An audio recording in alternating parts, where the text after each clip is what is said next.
This is Tim Bilecki, managing partner of Bilecki. I'm here at the hotel at the Hilton in Okinawa in Chatton American Village, and I got here yesterday. I'm here to try a case this morning over the Marine Corps base, and it just got me thinking about the first time I was out here in Okinawa. Actually walking out to the balcony right now, I'll show you the view. It's pretty epic, this view out here in Okinawa, for those of you who have been out here and seen it.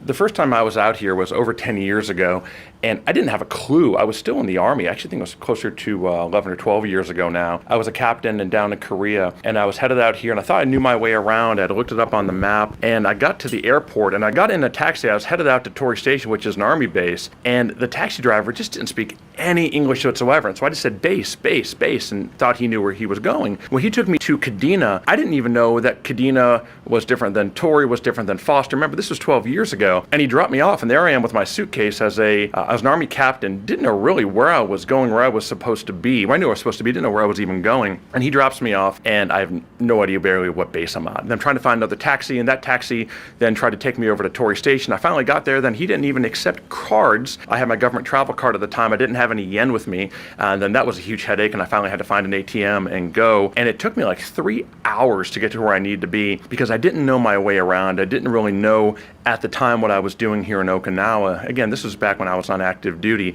And I just think back to how different that is now that I've been out here, God, probably 40, 50 times. I'm out here almost every month. It's just so different now. It's almost my second home. I land out here. I know the airport exactly. I know where to get a taxi. I know that you got to make a right to take the taxis all the way down the Chatton side. I know exactly where to go, where to tell them to go. I've got my favorite restaurants. I know the different bases. I know the players out here. And it makes it fundamentally easier when I get out here. I know exactly where I'm going. I know my way around, and there's that comfort level where it doesn't feel like the other team always has that home field advantage, because I feel like it's almost a homecoming every time I come out here. So it's just something I thought about on the way to the taxi stand yesterday when I got here. I was like, wow, that was a long time ago. Although when you think about it, it just feels like yesterday. So kind of a funny story about how things have changed so much in Okinawa, at least for me in the last 10 years, even where I'm at now in American Village. This wasn't even around.